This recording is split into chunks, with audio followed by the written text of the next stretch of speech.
Ada berendam aku dalam di situ nak. Berendam di sungai. Itu loh. Wong ngoyok galuk sana, anak bini. Oh. Pilu perjuangan para korban selamatkan keluarga saat kebakaran di Susatu Palembang, ada yang seberangi sungai. Kobaran api menghanguskan 14 rumah di kawasan padat penduduk tepatnya di RT 13 RW 03 Kelurahan 1 Ulu, Kecamatan Seberang Ulu 1 Palembang, Jalan Fakih Usman, Selasa, 22 Juli 2025.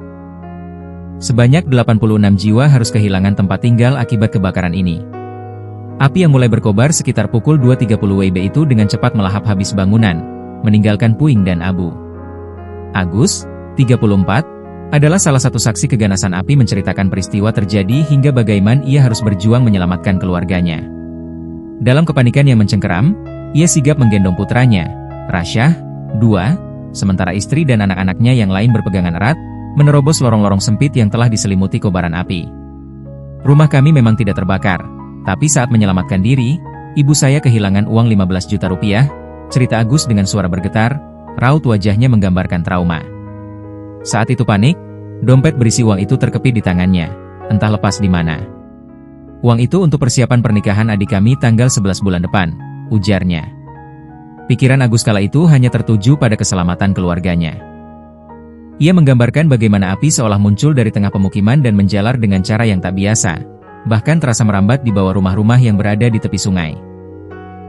Kepanikan itu jelas tergambar dari pengakuannya, membelah malam menjadi pengalaman yang tak terlupakan. Nasib yang lebih tragis dialami Jul, tetangga Agus yang rumahnya tepat depan rumah Agus. Jul hanya bisa menatap nanah rumahnya yang luluh lantak diamuk api, dari dalam sungai Ogan. Beruntung, ia berhasil menyelamatkan istri dan anak-anaknya dengan menyeberangi sungai di depan stasiun Kertapati, sebuah keputusan yang menyelamatkan nyawa mereka dari amukan api. Apa yang ini bisa selamat, Kak? Nyawa dia lah. Nyawa lah. Ngeri jawab. Iyalah, mana lagi. Depannya ada berendam aku dalam di situ nak. Berendam di sungai. Itu loh. Wong ngoyok galuk sana, anak bini. Oh. Tinggal kamu dewean ya. Ya, berarti kan.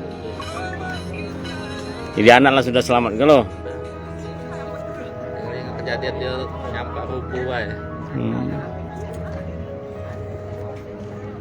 Tinggal baju inilah, Pak, yang selamat.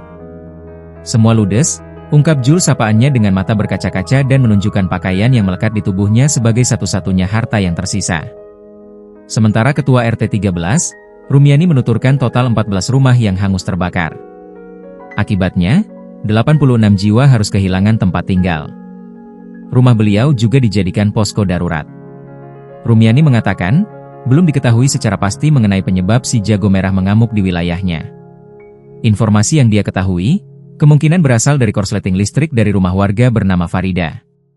Meski begitu, ia menyebut tak ada korban jiwa dalam kejadian ini.